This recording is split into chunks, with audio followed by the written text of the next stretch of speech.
நான் எல்லாத்தையும் கொடுப்பேன், எனக்கு எதுவுமே கிடைக்காது. அது பணமா இருந்தாலும், உழைப்பா இருந்தாலும், பாசமா இருந்தாலும் எதுவுமே எனக்கு திருப்பி கிடைச்சதே இல்லை.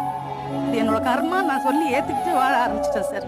யாருக்கு நடிக்க தெரியுமோ அவங்கள சுத்தி தான் சார் சொந்தமே இருக்கும். நடிக்க தெரிஞ்சவங்களுக்கு சொந்தம் அதிகமா இருக்கும். யார் ஸ்ட்ரெயிட் ஃபார்வர்டா இருக்காங்களோ அவங்களுக்கு ஒருத்தர் கூட இருக்க மாட்டாங்க சார் கிட்ட. இதான் உண்மை.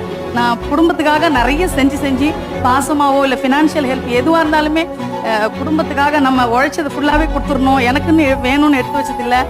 ஸோ எனக்குன்னு எதுக்கும் எந்த ஒரு கஷ்டம்னு எனக்கு வரும்போது அது சப்போர்ட் கிடைக்காதப்போ ரொம்ப மனசு கஷ்டமா இருக்கு சார். எல்லாமே நம்ம இப்போ பாசம் கூட என்கிட்ட அதிகமாக இருக்கு சார். அவங்க கிட்ட ரொம்ப எதிர்பார்க்குறேன் நான் பாசத்தை.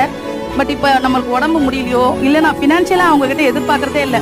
உடம்பு முடியாதப்போ ஒரு ஆறுதலான வார்த்தைகள் அது போதுமே. அது கூட கிடைக்காம அப்ப நம்ம என்ன எதுக்காக அவங்களுக்காக இருந்தோம்?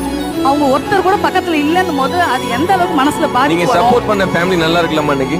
அதான் நான் உங்களுக்கு எதுவும் ஆகாது. இல்ல இந்த பக்கம்